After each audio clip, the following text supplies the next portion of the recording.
For death is born with the body. One may die today or after hundreds of years, but death is sure for every living entity. Now that we've established that, purport by His Divine Grace, A.C. Bhaktivedanta Swami Srila Prabhupada. Vasudeva wanted to impress upon Kamsa that although Kamsa feared dying and therefore wanted to kill even a woman, he could not avoid death. Death is sure. Why then should Kamsa do something that would be detrimental to his reputation and that of his family, as confirmed in Bhagavad Gita 2:27? Jatasya hi dhruva mritya dhruvam janma mritasya chat tasmad apirharye drite natvam sochitam marhasi. For one who has taken his birth, death is certain, and for one who is dead, birth is certain. Therefore, in the unavoidable discharge of your duty, you should not lament. One should not fear death. Rather, one should prepare oneself for the next birth. One should utilize one's time in this human form to end the process of birth and death. It is not that to save oneself from death, one should entangle oneself in sinful activities. This is not good. Om Agnya Timirandasya Gyananjana Salakaye Chaksurun Militam Dhyena Tasmai Sri Gurave Namaha. Shri Chaitanya Manobhistam Stapitam Yena Bhutale Swayam Rupa Kadamayam Dadati Swapatandikam Vandeham Sri Guru Sri Yutapada Kamalam Sri Gurun Vaishnavamscha Sri Rupam Sahagrajatam Sahagana Ragunatam Bitam Tam Sajivam Sadvaitam Sadvadhutam Parijana Sahitam Shri Krishna Chaitanya Devam Sri Radha Krishna Padan Sahagana Lalita Sri Vishakavitamscha. Hey Krishna Karuna Sindhu Dinabandhu Jagatpate Gopesha Gopika Kanta Radha Kanta Namostute Tapta Kanchana Gaurangi Radhe Brindabaneshwari Vishabhanu Sute Devi Pranamami Hari Priye Vanchakapatubhyascha Kuripa Sindhu Bhyevacha Patitanam Pavanebhyo Vaishnavebhyo Namo Namaha. Sri Krishna Chaitanya Prabhu Nityananda Sri Advaita Gadadhar Sri Vasadi Gaur Bhaktavinda. Hare Krishna Krishna Krishna Hare Hare Hare Rama, Rama Rama, Hare Hare, Hare Krishna, Krishna Krishna, Hare Hare, Hare Rama, Rama Rama, Hare Hare, Hare Krishna, Krishna Krishna, Hare Hare, Hare Rama, Rama Rama, Hare Hare. Tesam satatayuktanam vajatam pratipurvakam dadami buddhi yogam tam yena mamupayanti te.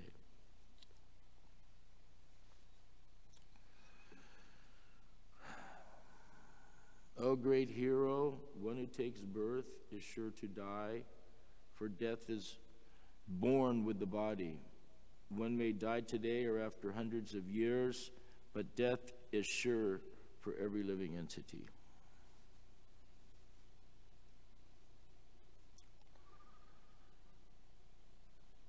So those who have taken birth, death is certain. And in our wanderings for many lifetimes, we've been running fearful for death because we identify with life. There's this little voice that goes on in everyone's heart that, is saying, giving congratulations to oneself. Yes, I am alive, do not, live forever. Yes, I'm alive, live forever.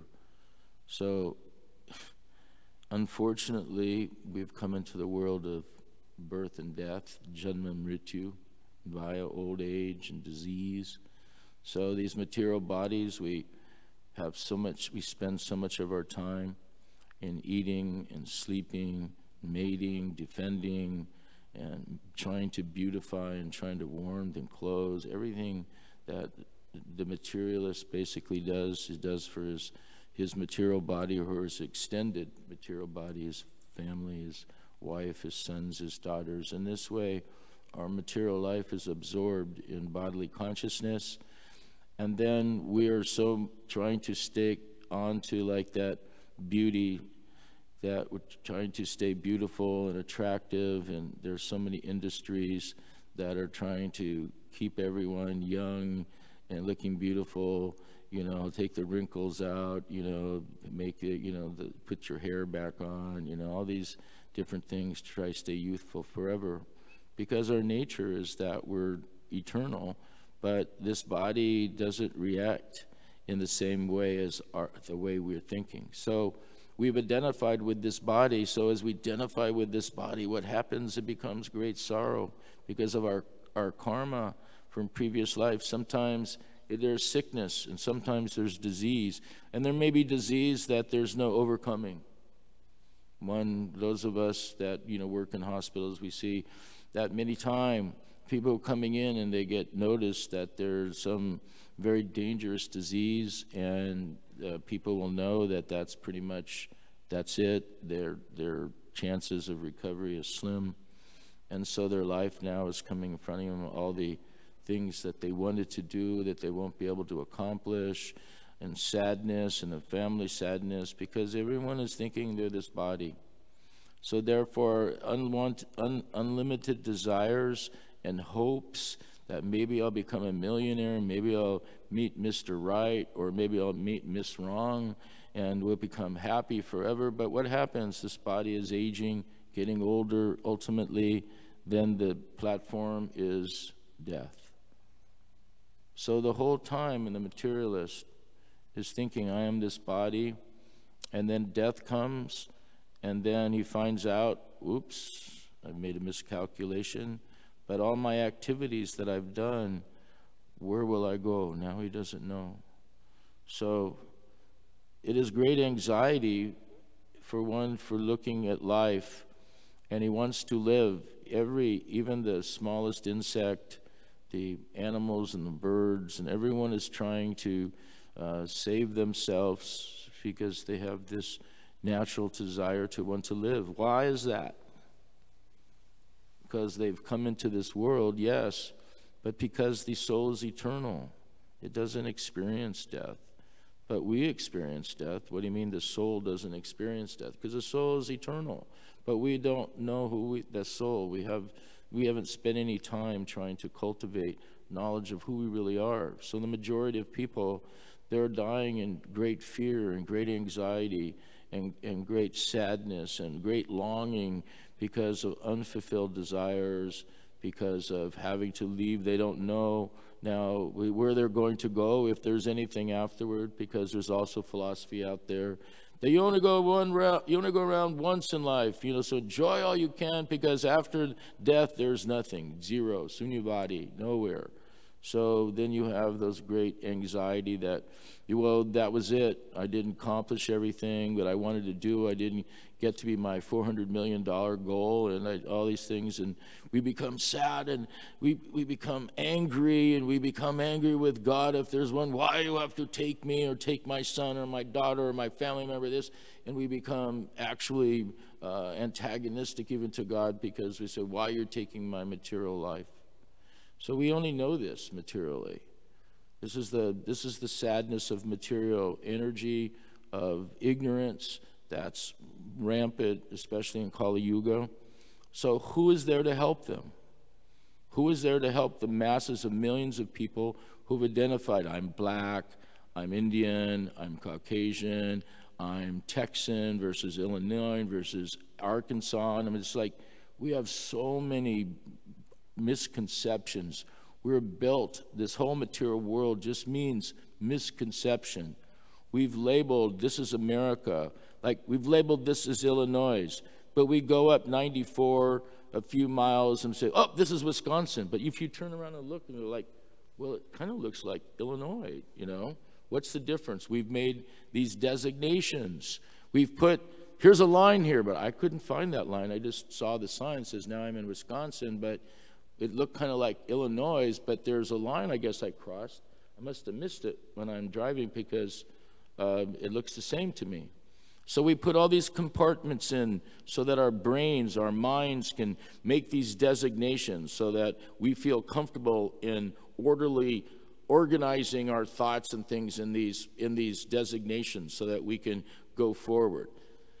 The misconception of the mind becomes our worst enemy. Why? Because it makes these misconceptions. 1 and 1 is 4. So the beginning platform from the mind, it says misconception. Everything that we add onto it is, again, misconceptions. So we think, oh, our mind's our frenemy. If our mind's our friend. If we follow it, we're going to become happy. But what is our experience? Just the opposite half the time. But if we have given the opportunity now to come in contact with real knowledge, this is the difference.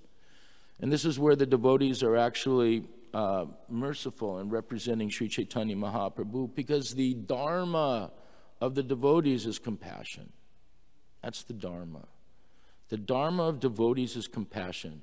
Why? They see the suffering of all the living entities, and rather than just close their eyes and just move forward, which is the mass of people, they want to do something, but they don't want to just build hospitals and eye camps and just come out and save one day. I've given so much thing, I'm gonna help somebody, because ultimately this whole body will go anyway. Even if we did some wonderful activity and we saved a bunch of physical ailments for something, this body is going to die. It's just a matter of time. This verse here says it right there. One who's taken birth, he's sure to die, whether it's today, tomorrow, in 100 years, or whatever. So what is the real compassion?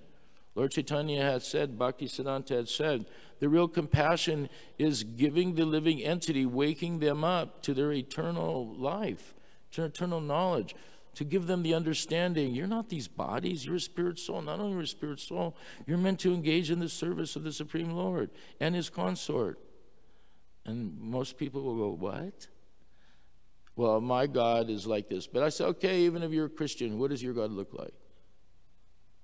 He's an old man sitting up there writing down what everyone's doing, right? That's their conception, sitting in the sky. He's the oldest, so he has a beard about 5 times longer than mine. And he's got, he must be very old, so there he's got, gray hair and kind of like, this is God, because the oldest, he's got to have this old body, and he's got to be nothing to do but write down the activities of all the screwed up stuff we've done. So they have no clue of who God is, or what is your relationship. It's not our business to criticize other religion, but we analyze a religion according to how much it gives love of God, how much it actually gives the opportunity of knowing who is God, who are you, what is your relationship, what is the process to be able to, again, invoke your love for God, what is the end result that's supposed to happen. So these things you can ask. You'd have to go many times to some very advanced priest in these different religions even to ask these questions, because the average person doesn't know. They just, my father was this religion and I'm this religion. Same way you'll see sometimes India, I'm Hindu because my father was Hindu. So what is Hindu? Hindu means we worship everybody all together, and everyone's God. I'm God, you're God, they're God. Ganesh, Durga, Shiva, Parvati, Krishna, Radha, Vishnu, Mahavishnu, Shiva. I mean, it's just like when you go to a temple, there'll be like all the assembled, devatas. So they don't know. And then those that come, many times they're priests, those are supposed to be learned in the Vedic lore, they're cheating them. They don't know themselves. So therefore, they're not giving the full truth. So what happens? The people in general, that their hearts are trying to develop some kind of attraction, they don't get the full truth. So therefore, they make progress because they're worshiping devatas. Devatas will bless them at some point, and they'll make some progress. But who is giving them the answer? Who's giving them the opportunity to understand what is the spiritual world like? What do you do there? What are the activities there? Who is the Lord and what does He do? This is only given by the mercy of the Vaishnavas. So we have lots of work because everyone is suffering. You can go outside and look at the billboards, drive down the street. You drive down the street, someone's going to cut in because I need to be first. It's kind of like, wow. All these mentalities are material in this age. Is so much anarthas and things are coming. So, if you're a devotee and you're trying to develop your love for God, then there has to be compassion. And compassion, even if they're not very compassionate to you, still the compassion should be there to wake them up. So that is why Prabhupada would always say, this is the highest welfare work. You sometimes think, what do you mean it's the highest welfare work? Marching down the street and Subhal's chanting Hare Krishna. And what does that to do when there are so many people that, need eye surgery and there's so many poor people on the street? How is this helping anyone? Right? I mean, some of the normal post something like that in the group of devotees. Hare Krishna, Krishna Krishna, Hare Hare. I think it's a nuisance, right? I think it's a nuisance. But that is the most important thing for them. Why? Because in their hearts, they're covered over with literally mountains and mountains of dust that's accumulated for many millions of births. How do you reach it? Only the sound vibration.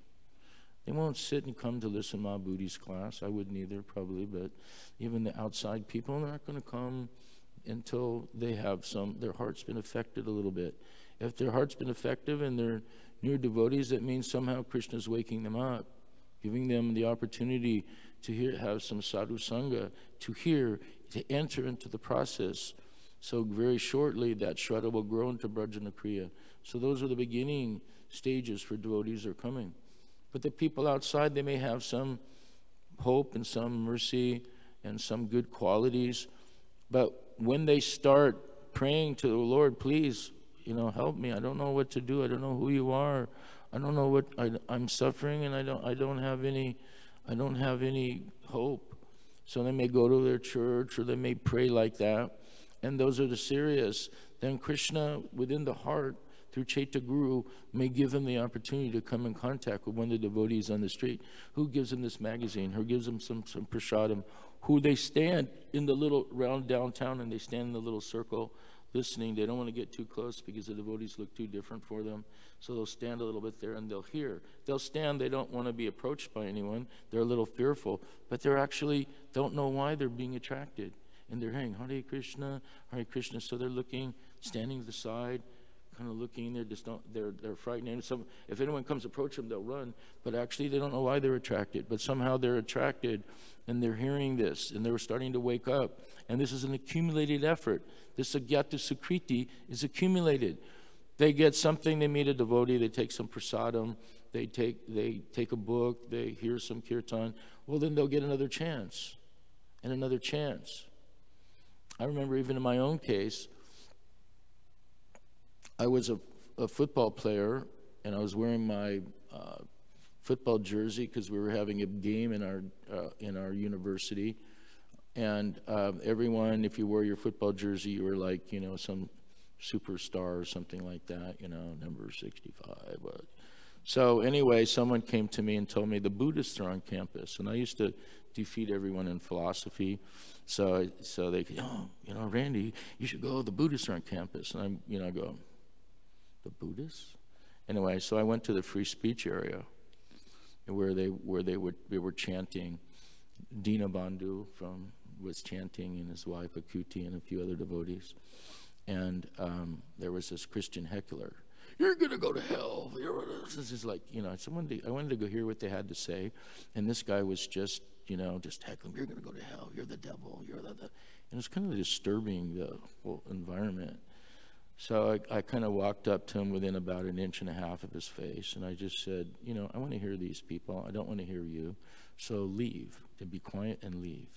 And he said, you're going to go to hell too. I said, I'm going to count to 3. If you're not out of here by 3, I'm going to plant you in this ground. And I said it with all sincerity. I was of that mentality at that time. Or certainly that would have been an option that I probably would have done. So anyway, this guy said something again. I said, that's one. So he said something else, and I said, that's two. And this time now I'm ready to plant him, and he just ran off. So then Dinabandhu's wife, Akuti, came up to me, and she gave me this luglu. And this luglu was like, I haven't seen them. They don't even make these here anymore. The weapons back in the early 60s and 70s were luglus and sweet balls. I haven't even seen those for like dozens of years. I think somehow they stopped making them or something. But these made thousands of devotees. And these luglus were like, walnuts and glazed sugar raisins and I don't know, like little bundis that were all in there. And it was like, if you taste that, it was like, oh my God, what is this? So I paid $1, right? Aston gave me a book, Back to Godhead, and I took this luglu, and I go, I never tasted anything like that in my life. So I went back, and I figured they cost $1, So I gave her $10 to get 10 more of them, And they were like, that was kind of strange. She said, you want more books? No, I just want the luglus, So I took all these luglus, and, I listened to them chant, and, and then I remember I took this Back to Godhead home, and all I could read basically said Back to Godhead, because the first article was Dhritarashtra speaks to Duryodhana, and Sanjay's narrating on the battlefield Kurukshetra. I can say that now, but then it was D1 spoke to D2 on the battlefield of K, because you couldn't read all the Sanskrit terms went out like 30 syllables. And you couldn't read it if you're just a new person coming in. It was like you couldn't. So all you have to do is like D1, D2, spoke at Battlefield K, try to figure it out.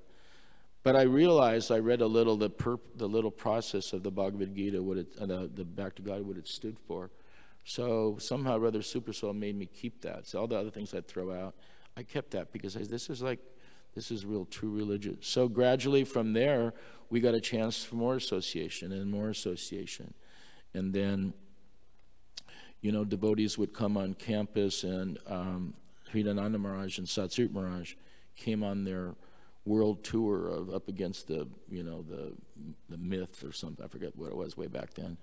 And, then I went and listened, and I would listen every night. They had about 4 nights, and I went to listen every night. And I remember Hridayananda Maharaj told Satsrup that, why are you spending so much time with this boy? He said, he's a football player, he's a student body president, he's rich. He's like, he'll never become a devotee.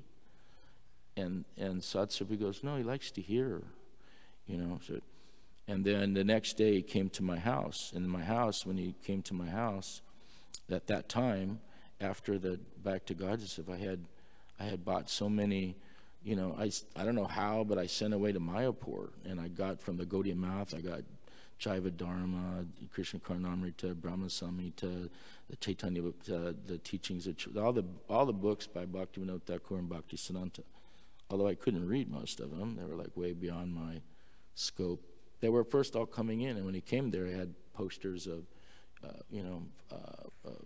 Super Soul. So he was like shocked, and he said, "What devotees do you know?" I said, "I don't know any devotees, So I would just accumulating this stuff, so it was coming from that first association, and then gradually I became interested, and then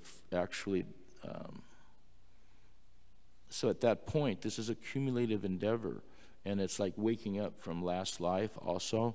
So our last life we may have performed some devotional service, so it's forcing us to again come in contact with devotees. So there are many people here in Chicago that were devotees. They're not woken up yet. They're just waiting for the time when the life pressures are putting on them, and their inner heart is like, I should be doing something for God, but I don't know who God is. So they're just waiting to come in contact with the devotee. When that hits, the Chaitya Guru will somehow or other notify, and then you're just thinking, I'm just going to the store, or I'm just going to chant in front of Kmart or some kind of thing, and that person will come. So every person you meet is being sent by Krishna. favorably or unfavorably, by their karma, they're getting an opportunity to come in contact with a devotee. Because who is the devotee? The devotee is the agent of Sri Chaitanya Mahaprabhu and their spiritual master. We have to realize we're in a large company.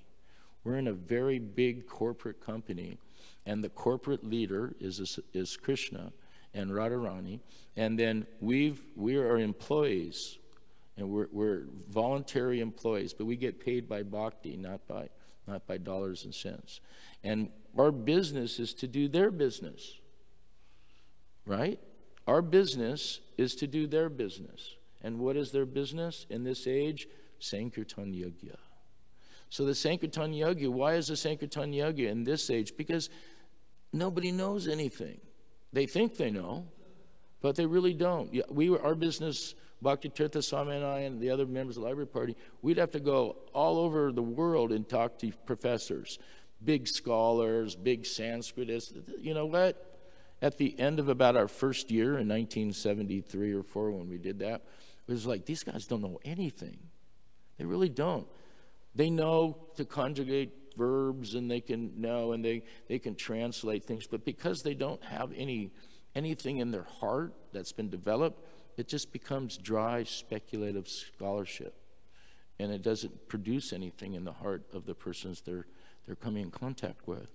Where Prabhupada can speak one thing to a devotee, and they'll remember that for the whole year. So we shouldn't doubt our position. Sometimes we're doubtful. We kind of like take a back seat that, these are big materialists, and they have so much knowledge. I'm just, I didn't even go to school. So we think like that. Or other ways, we went to school, we have doctorate degrees, and we're still puffed up and think, yes, I know more than you anyway. But so either way, either sky, I don't know anything or I know too much. Either way is not really where we're coming from. We're coming from what? Trinadapi Sunachena. And what is the platform? Whatever we know, whatever we've been able to gather from the service to our spiritual master, to the service to Kishore Kishori and Gaur-Nitai, whatever we know, we're supposed to distribute it. So it doesn't have to be huge mountains of information. It has to be simple, what you've guarded in your heart. Because when the devotee comes in contact with another person, they're not looking for the scholarship.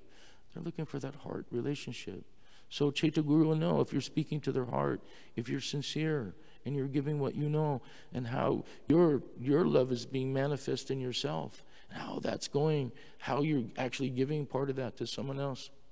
That will benefit them. Chaitya Guru in their heart will confirm, yes, this is a very nice person.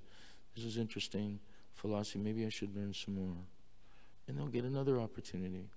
They'll serve a devotee. They'll get another opportunity. So Agyata Sukriti builds up to the point where they'll be forced to come, and they'll be forced to hear the holy names and understand. Then Krishna will come to their heart and guide them to a Vartman Pradaksh Guru or to their regular Guru, so that they can get help and they can start this process of bhakti and to go back home, back to Godhead.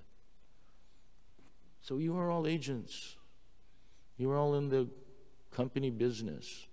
And our business daily is whatever we're doing. There's 9 processes of devotional service. Whatever we're doing, hearing, chanting, praying, remembering, all these things, they're meant to be done with kirtan. Sankirtan Yajna, or the congregational chanting of the holy name, that also means preaching, is the only surefire process in Kali Yuga to reach the development of bhava and prema, love of God.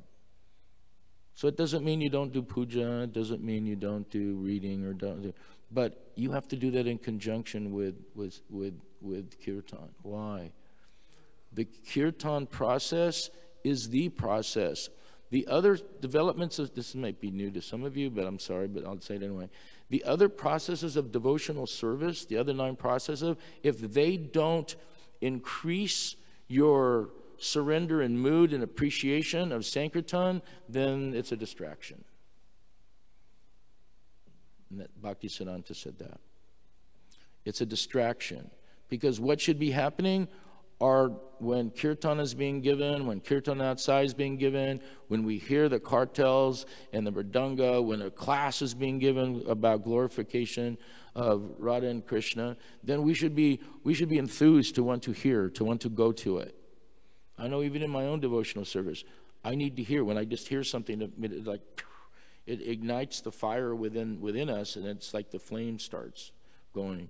So how important it is that whatever we're doing, if we're reading, if we're chanting, if we're offering to the deity, if we're cooking in the temple, if we're doing any of the different services we are, those services should be able to somehow or other inspire us more in kirtan. So we may be sweeping the floor, and we're sweeping the Govinda Dhamma Dharamadaveti. We may be doing some cooking process, and we're remembering some Hare Krishna, Krishna Krishna, Hare, remembering some kirtan that inspired us. Or we're thinking over the verse that was spoken in Bhagavatam or Bhagavad Gita the night before, and we're contemplating on it. This should be where our mind is going there. So part with the kirtan process to be added to all the services. Therefore, those services become favorable for devotional service. But if we're just doing these things and at the end we come to kirtan, it's like, oh God, we have no taste. We have no inspiration. Then we are still on the very beginning levels of devotional service. Because this whole Sankirtan and Kirtan process is meant for us to become ecstatic in the emotions of love of God. And they're giving that. Krishna's invested himself into the holy name. We say that, but we don't always understand that. He's invested himself into this 16 mantras of the Hare Krishna mantra. Not only he's invested, Radharani is also there. So when we're chanting, we're not chanting like some person who's just got some little slogan. I'll take the slogan. I'm going to think positive by saying this slogan, and it'll put me in a positive environment. No, we're actually trying to associate with the Supreme Lord. And as we're chanting Hare Krishna, Krishna Krishna, Hare Hare, Hare Rama, Rama Rama, Hare Hare, you're trying and praying from the lower platform. Please accept my service. Please accept me. Don't kick me out. Please give me the opportunity to have some association with an advanced Vaishnav. Please, give me some realization so somehow I don't offend you, and then you will accept my tiny offerings of service. So if we're feeling like that and we're chanting, then our moods become very humble and we become a receptacle for Krishna's work. And then you can give it. Because if you're not experiencing some happiness, some bliss, how will you give that to others? How will you give Krishna love if you don't possess it? If you don't possess it, how will you get it? We should think, the devotees. If you don't possess it, how do you get it? We were in Naperville last Sunday, I guess, one of those, in one of the classes we were given. And one of the Matajis was sitting there. I asked that question, no one could answer it. And finally, the Mataji goes, you have to go to someone who has it. Yes, thank you, Hare Krishna. So you have to get it from someone that has it. Why did so many devotees come from Prabhupada? And still coming? Because Prabhupada came, he was the receptacle of love. He's giving it freely in the mood of Lord Chaitanya. He's canvassing, he's spending his time. If you were there, seeing him in his room, I was tearful because everyone else go to bed. He's still translating, still writing. Everyone else is like snoring out in there, but Prabhupada is still, and then you wouldn't see him sleep anyway. But he was so much concerned. And when you talk to him privately, he said, so many people are suffering. We have to do this on behalf of our spiritual master and Lord Chaitanya. So what had happened? He became Vyasatmaka Buddhi, one-pointed to the service of Radha and Krishna. One pointed to the service of his spiritual master. That at the age of 65, he with 40 rupees, which is not even $5, coming to the United States, getting sponsored by a person he's never even seen or heard from before, came across on a boat for 3 months, having 2 heart attacks just to get here to follow what? The order of his spiritual master. So we should inculcate that in our heart to understand that's what he came to give. And if he didn't give that, none of you that's sitting here would be here today. Why? Because he was compassionate. Because why? In this verse, everyone is going to die. But not everyone is going to take a human birth again. In Kali Yuga, almost for sure many won't. Because the activities, you can do more sinful activities in one day here than you could do in a lifetime in a previous Yuga. You can do more sinful activities in Chicago in one day than you could in your whole life in Satyuga. Truthfully. So what does that mean? What's your opportunities? In what's your opportunities association? Because most of everyone's association is just on gaining wealth, gaining position, getting sex, getting ahead for I, me, and my. So where's the cultivation that the Lord is the supreme Lord? He's the owner of everything. That He's the best friend. That He's sitting so close to your heart that you can't even understand it. He's so close. None of that's being told, except in the Krishna consciousness and the our Gaudiya Sampradaya. So our Gaudiya Sampradaya is meant to even infuse knowledge in the other three Sampradayas.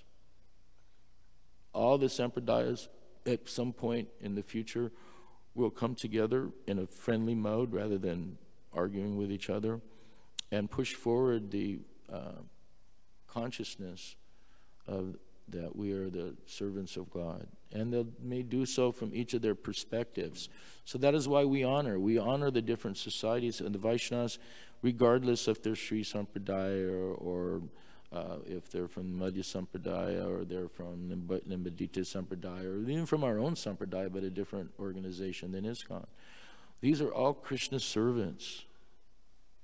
They're all His family members. So we will never get back to the spiritual world if we're continuing offending our own God brothers and God sisters and other members of Krishna's family.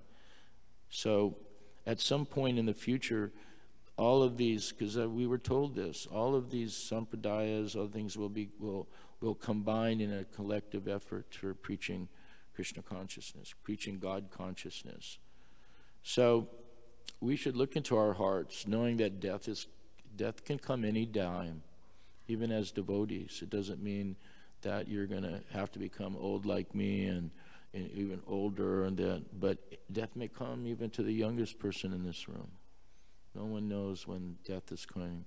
So then we should be able to check, what have we done? Prabhupada used to say, you should measure where you're at in Krishna consciousness. How much I've surrendered to Krishna, how much time I'm giving, how much become free from sex life, all these different things. And if you see like, well, that's not really very advanced, then we need to work more. We have to put more endeavor. So it's hard, material life, it's very demanding. You have to pay for so many things. To become a devotee in this age is very difficult work, because just to survive materially, you have to do so many things just to get along, just to get by, seemingly.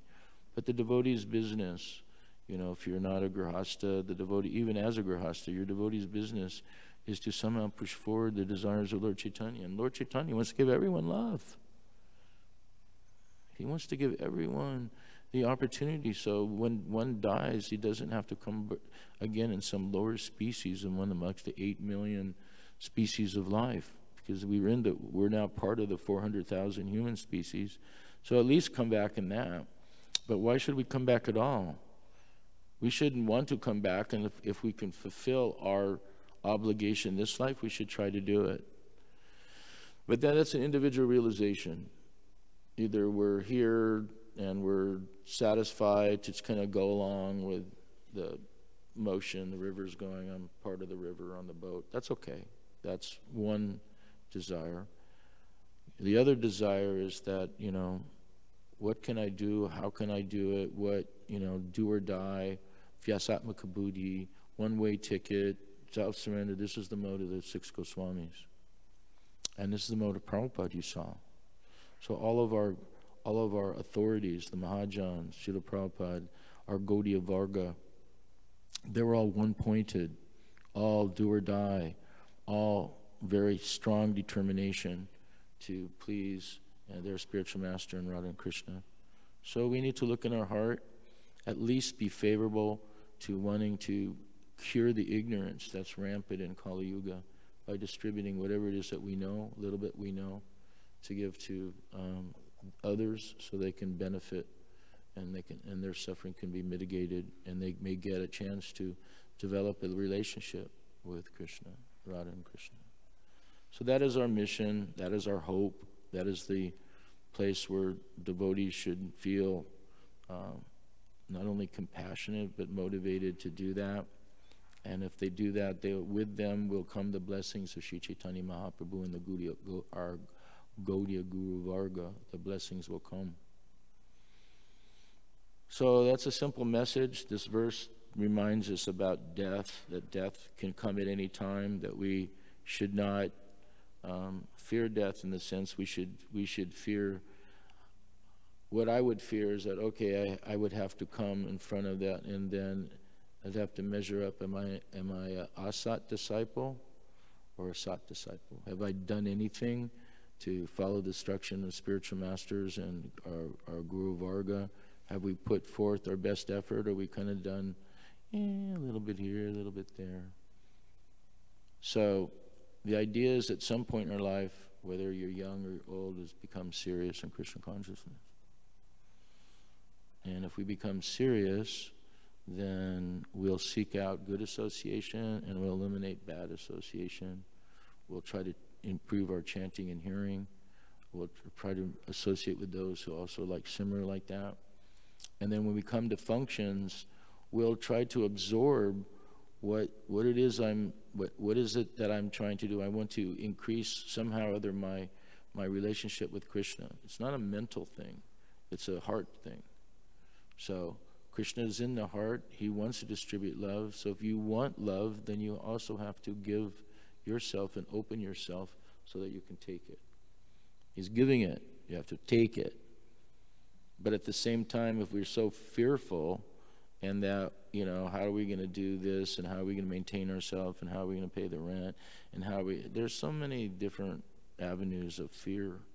So if we just Hare Krishna and surrender, when Draupadi raised her hands and, hey Krishna, hey Bhagavan, because what is she going to do? She's trying to hold the Sari up against Dusasan.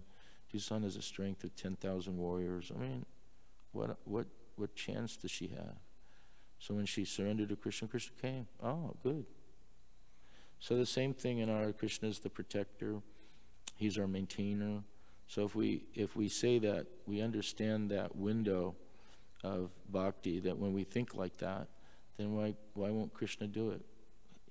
When the cowherd boys went into the mouth of Aghasura, they weren't thinking, oh, this is like someone would think it's like a cave. No, someone would think, well, maybe it looks like some big animal or something. Anyway, Krishna's here, let us go. So if someone may, even Krishna was a little bit bewildered at a second. They're like, now what to do?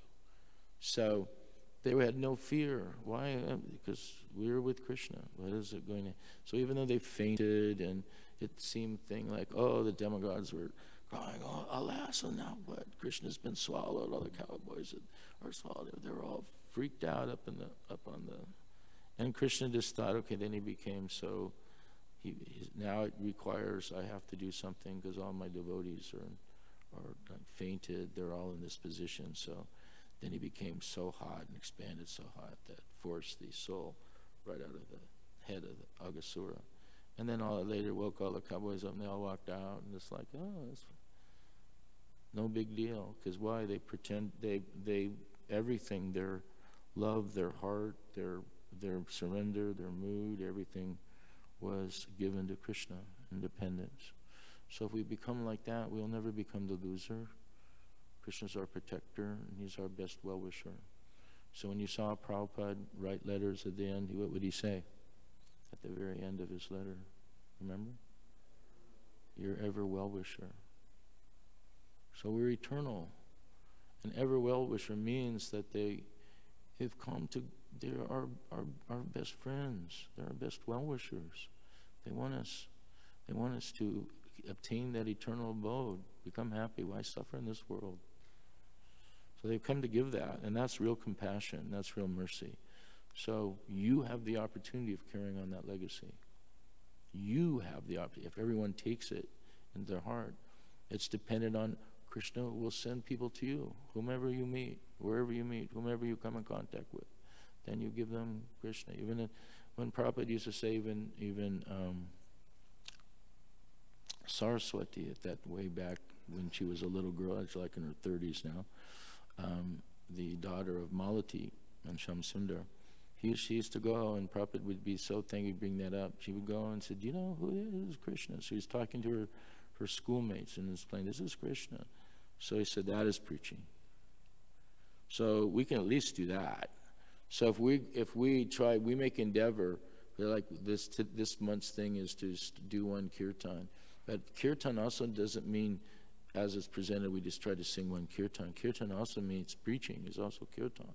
So if we endeavor to make one new person or one additional person talk about Krishna and introduce Krishna, whether it's a book or talking to him or trying, then if you take that, then that's also very much not only satisfying your month thing, but also what Krishna's asked from you. Whomever you meet, whatever you know, you give that.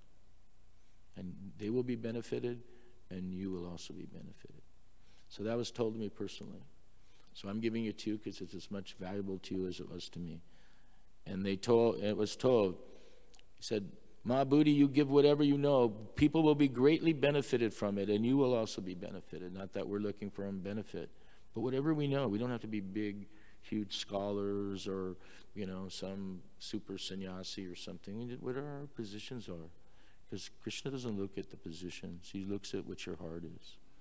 So male, female, what ashram, doesn't matter. But he knows what your sincerity is and that you simply try. And if you try to do that and you give whatever little that we may know, then Krishna will be very thankful and he'll give you lots more. And you become, one day you can become effective at somehow and be considered as one of the Sankirtan army of Sri Chaitanya Mahaprabhu. And if that is, our name gets etched onto that, you know, that list, oh yes, he's a member of Lord Chaitanya's Sankirtan army, his spiritual master is so-and-so, and then if you're on that list, your life is perfected. Because then Lord Chaitanya is sure to give love of God through his devotees.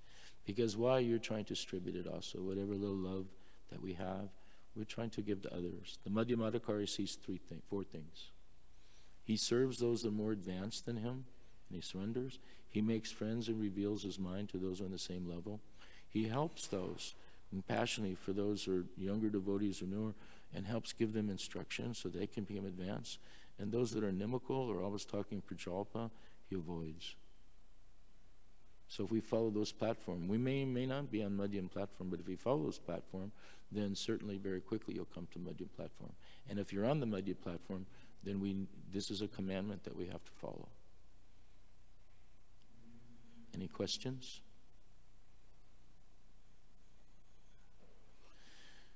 Are they filming this time? Usually I break the camera the last 2 times I was up here, didn't they? Are? Okay. Any questions? Someone must have some question. Otherwise I put everyone to sleep talking about death and our duties.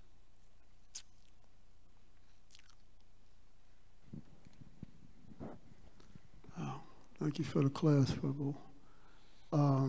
My question is, since we have free will, do we have to want to go back home to want to go back to Godhead 100%?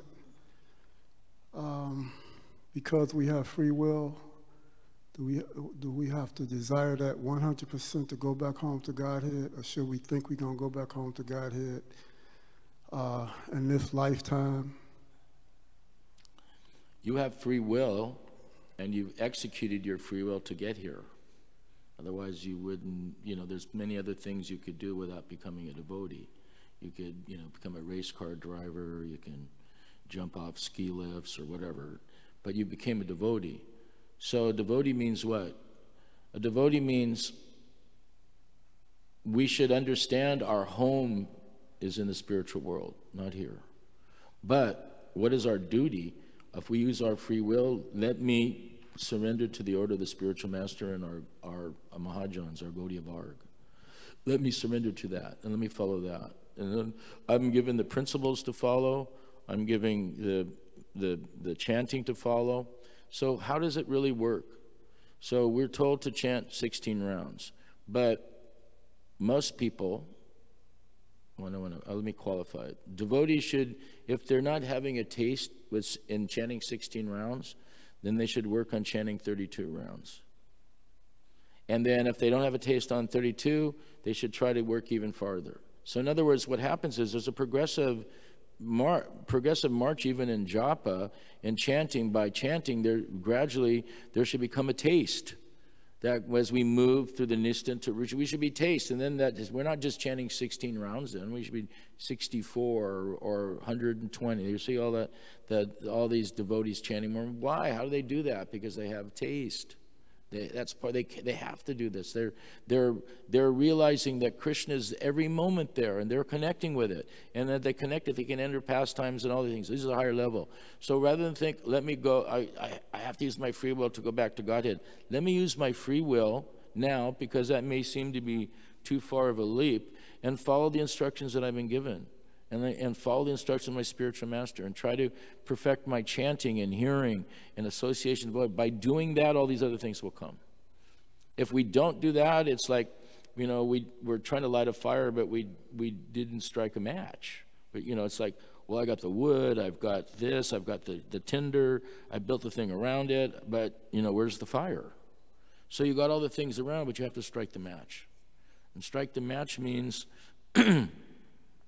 You have to hear and chant, and you have to be an association devotee, and you have to have the desire to increase, to want to do that to the best of your ability. Then all these other things will come. That strikes the match. Some fire, then the fire may be very small in the beginning, but it'll grow, and then more fuel become very big. In the beginning, it's just like a little spark. So you fan the spark. Spark eventually can become a blazing fire bigger than this whole temple. So that's the same in our hearts. We fan hearing, chanting, reading, association with devotees. And gradually all the anarthas, unwanted things, all the misconceptions, and all the, desires for sense gratification will just start gradually coming to a not so thing. That's called, that platform is anartha vritti. Then you hit the platform of nistha, you can become steady.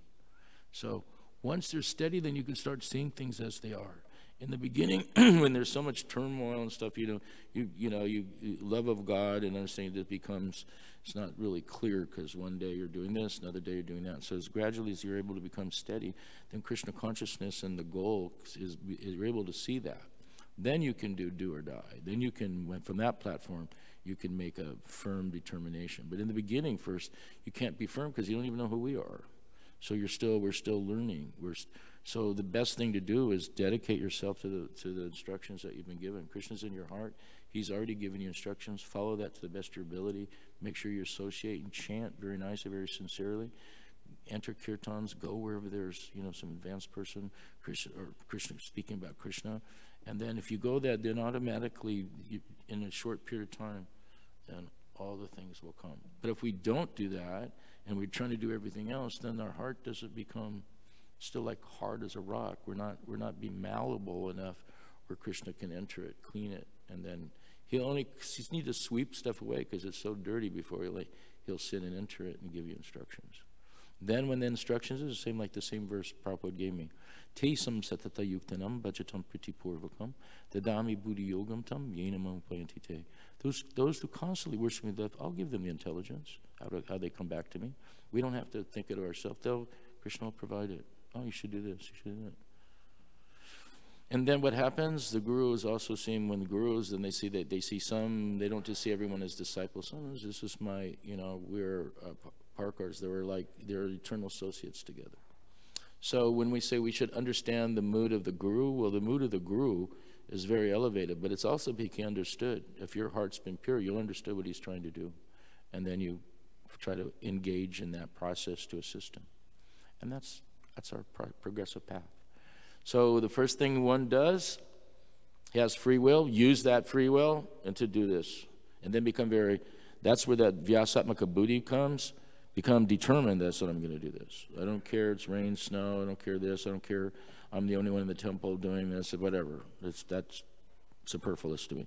I have to do this. And then if that strong determination is there to try to do, and then you'll want to associate with devotees, you want to hear, you want to chant more, you'll look at your japa and say, I need to be more serious in this. And all these things will come, and then the platform takes off like a jet going down the runway, then gradually lifts off, and then boom, it's up in the air. Answer your question?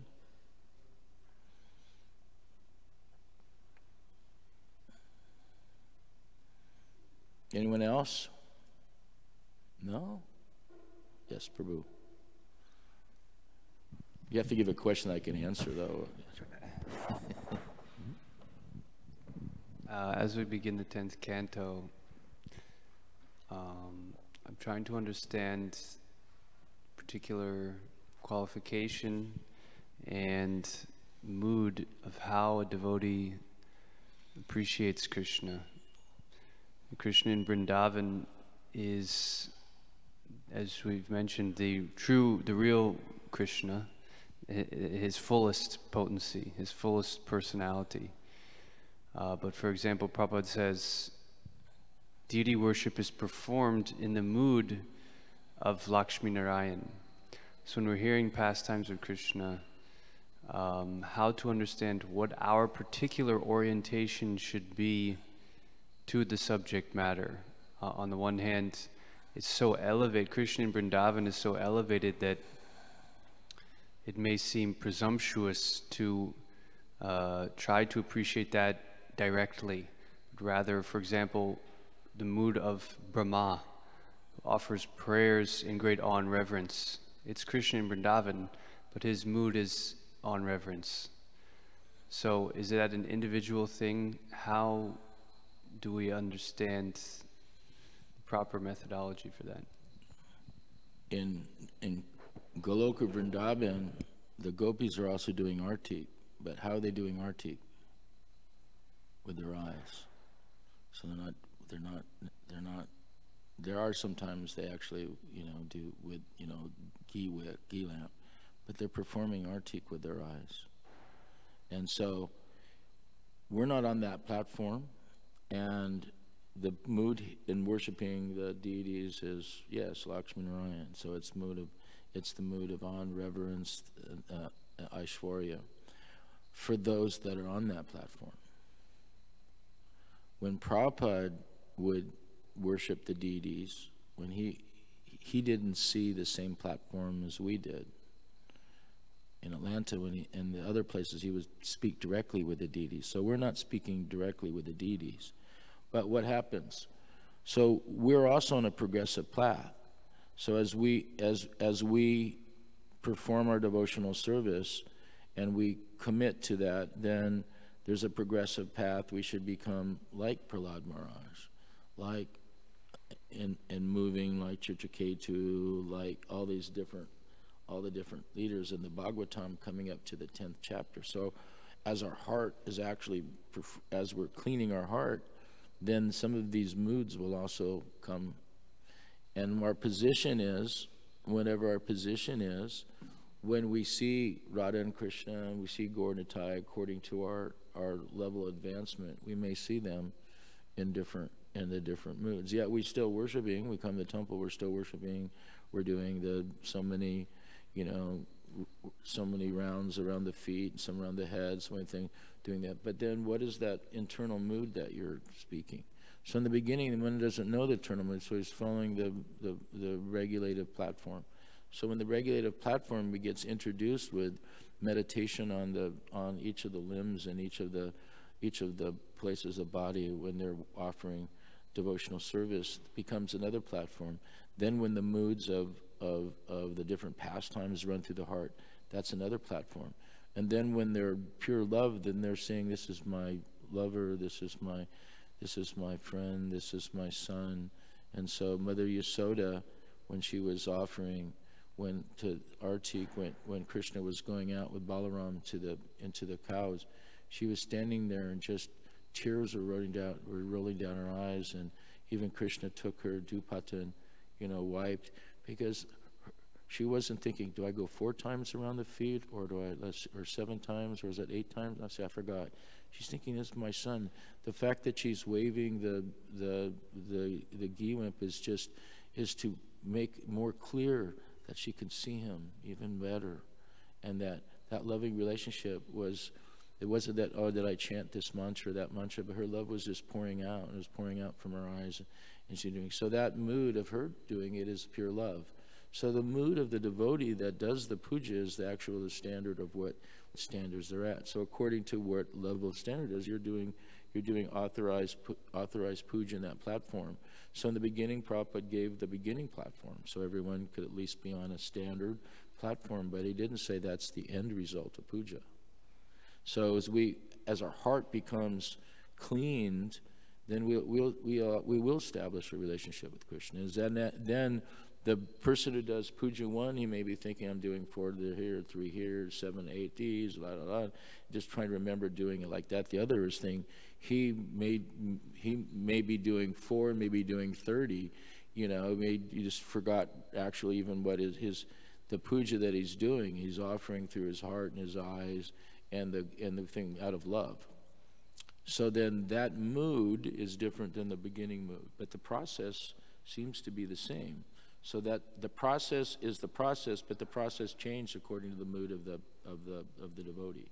So does that make sense to it? So Prabhupada gave a standard. So here's the standard bottom. It's like here's the base, but the levels on the base is going to depend on the devotional mood by the devotee, where they are in their advancement, and what they've known and learned. So there's a short abridged platform of Archana, and then there's a open abridged and a real abridged platform. As they're not even using the paraphernalia, they're offering their heart, their eyes, through their standing of love. Sometimes they become stunned, and so they were offering artik like that. That's beyond our capabilities right now for any of us. But as we develop in our devotional service, then our mood should change according to our development. It will. It's not should, they will change. And then that same artik you were doing to Kishore Kishori, a couple years ago, you're like this, now you're giving and you're seeing Kishore Kishori as it means different to you. You're their devotee. You're their whatever mood you have, you're expressing that in your service to them. So therefore, the puja became different. It's on a different standard, but it's not by a different standard that we make everyone do the same standard. The different standard is by the development of love by the devotee. That we have a standard, and so everyone's at least doing the standard. But then just like if you get a person who's completely purified, he or she may not even follow the standard. The standard it also may become an inhibiting factor. They want to render everything. And so that it's almost like a hindering. They want to give their whole heart. So they may the last 20 minutes and just offered the incense, but they've offered everything in their whole version with that incense. So like the artik would be like finished. So sometimes they can't do artik because their love is so strong. It gets in the way, and tears, when it gets in the way, they can't go to the next item because they're so absorbed in their love and devotion. So when it gets to that platform, then generally a lot of times they're not doing deity puja because they start it, they can't complete it because their tears are rolling down, their eyes are shooting out, and their heart's going, and then they forget if there was a mantra, or why I'm up here, I'm surrendering God, and then, like everyone else would be standing back or going, what's going on? Meanwhile, the devotee is in some ecstatic relationship, so he doesn't want to, he wants to just be like, all those moods that are internal, he doesn't want to give them externally to everyone. He doesn't cause a disturbance. So a lot of times they won't do artik if they're in that moods, mainly because it's just like in the Bhagavatam, they didn't talk about Radharani, because if they talked about Radharani, what happened? For 6 months, you'd have to wake up, Sukadev Goswami, because he'd be stunned, because he was the name of Radha, then he would, that's it for the Bhagavatam. And, wake him up after months, or whatever, try to get him back to, and then but as soon as he would chant Radha again, because his heart was so ecstatic emotion, because he was the parrot, he was there with the activities with Radha and Krishna. He was sad, but he was asked to stay back. So if he thinks and mentions Radha, what will happen? his whole heart will go off things. So that's why even in the Bhagavatam she's not mentioned in that way, because if Sukadeva wouldn't be able to maintain his equilibrium if she mentioned his name, that would be it for Maharaj Parikshit. He wouldn't hear all the rest of the stuff. So that's an internal reason. I don't know if they say that, but that's one of the internal reasons why that Radharani is not mentioned in the Bhagavatam, only because the speaker, Sukadeva Goswami, if she mentioned it, he would be into ecstatic emotion, and that would be it for the Bhagavatam. He wouldn't be able to complete it. I've heard that several times from in room conversation, not max among the devotees. But it's okay to share. But so it's really the moods of the devotees that they're in the love they're taking and how the worship comes out. So you have the same process, but it's different according to the different degrees of devotees' love. If that answers your question. Anything else? Can I confuse anyone else? Anyway, thank you very much for attentively hearing. I apologize if I offended anyone or said something that wasn't. Offer my respectful obeisances on Talyu and to my godbrother also, that he's in attendance. Please forgive me. Vancha kalpa tibhyas cha, kripa sindhubhyeva cha, patitanam pavanebhyo vaishnavebhyo namo namaha. Jai, glories to Srila Prabhupada, glories to our Guru Varga, ki jai.